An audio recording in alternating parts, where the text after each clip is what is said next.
BRS అధినేత తెలంగాణ రాష్ట్ర తొలి ముఖ్యమంత్రి కేసీఆర్ పుట్టినరోజును పురస్కరించుకొని ఆయన చిత్రపటానికి పాలాభిషేకం చేశారు ఆదిలాబాద్ జిల్లా ముక్రాఖే గ్రామస్తులు. కేసీఆర్ నిండు నూరేళ్లు సుఖ సంతోషాలతో ఆయురారోగ్యాలతో ఉండాలని కోరుకుంటున్నామన్నారు.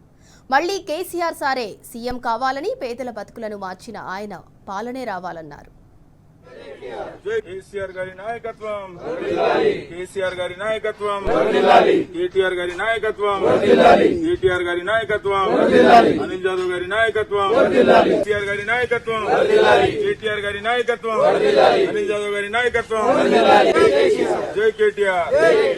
ఈరోజు ఆదిలాబాద్ జిల్లాలోని ఇచ్చోడ మండల్ ముక్రాకి గ్రామంలో మన తెలంగాణ తొలి ముఖ్యమంత్రి జాతిపిత కేసీఆర్ గారు బాపు గారికి ఈరోజు జన్మదిన పురస్కరించుకొని ముక్రాకే గ్రామంలో కేసీఆర్ గారికి పాలాభిషేకం చేస్తూ హారతిలి పడుతూ కేసీఆర్ గారు ఆయుషారోగ్యాలతో ఉండాలని కోరుకుంటూ కేసీఆర్ గారి నాయకత్వంలో, కేటీఆర్ గారి నాయకత్వంలో తెలంగాణ రాష్ట్రం రైతు బాగుపడాలా, తెలంగాణ బాగుపడాలా, తాగునీటి, సాగునీటి అన్ని సమస్యలు, రైతు సమస్యలు, కరెంట్ సమస్యలు, అన్ని సమస్యలు, విద్యారంగం, ఉద్యోగ అవకాశాలు, అన్ని సమస్యలు పరిష్కారం కావాలంటే మళ్ళా బీఆర్ఎస్ ప్రభుత్వం కేసీఆర్ గారి నాయకత్వంలో రావాలని దేవుణ్ణి కోరుకుంటున్నాము.